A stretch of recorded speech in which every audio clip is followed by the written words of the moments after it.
Deuteronomy Chapter 8. Keep and live out the entire commandment that I'm commanding you today, so that you'll live and prosper and enter and own the land that God promised to your ancestors. Remember every road that God led you on for these 40 years in the wilderness, pushing you to your limits, testing you so that he would know what you're made of, whether you would keep his commandments or not. He put you through hard times. He made you go hungry. Then he fed you with manna, something neither you nor your parents knew anything about, so that you would learn that men and women don't live by bread only. We live by every word that comes from God's mouth. Your clothes didn't wear out and your feet didn't blister for 40 years. You learned deep in your heart that God disciplines you in the same ways a father disciplines his child. So it is paramount that you keep the commandments of God, your God, and walk down the roads that he shows you and reverently respect him. God is about to bring you into a good land, a land with brooks and rivers, springs and lakes, streams out of the hills and through the valleys. It is a land of wheat and barley, of vines and figs and pomegranates, of olives, oil and honey. It is a land where you'll never go hungry. Always food on the table and a roof over your head. It is a land where you'll get iron out of rocks and mine copper from the hills. After a meal, satisfied, bless God, your God, for the good land he has given you.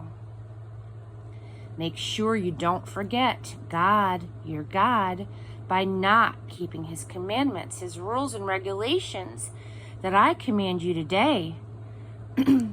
Make sure that when you eat,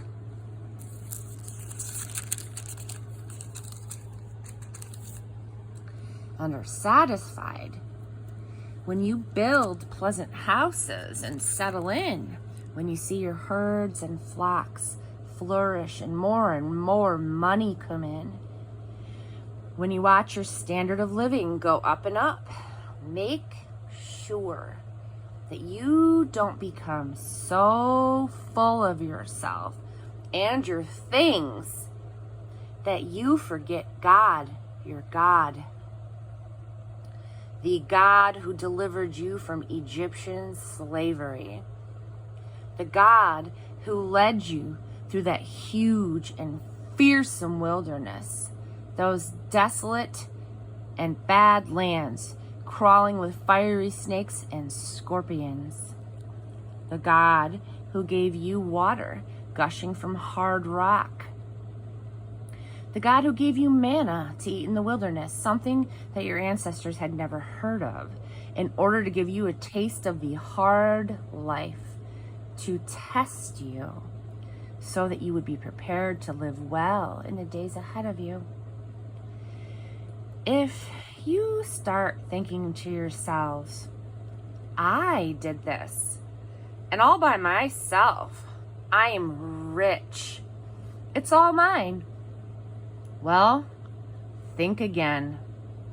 Remember that God, your God, gave you the strength to produce all of this wealth, so as to confirm the covenant that he made to your ancestors, as it is today.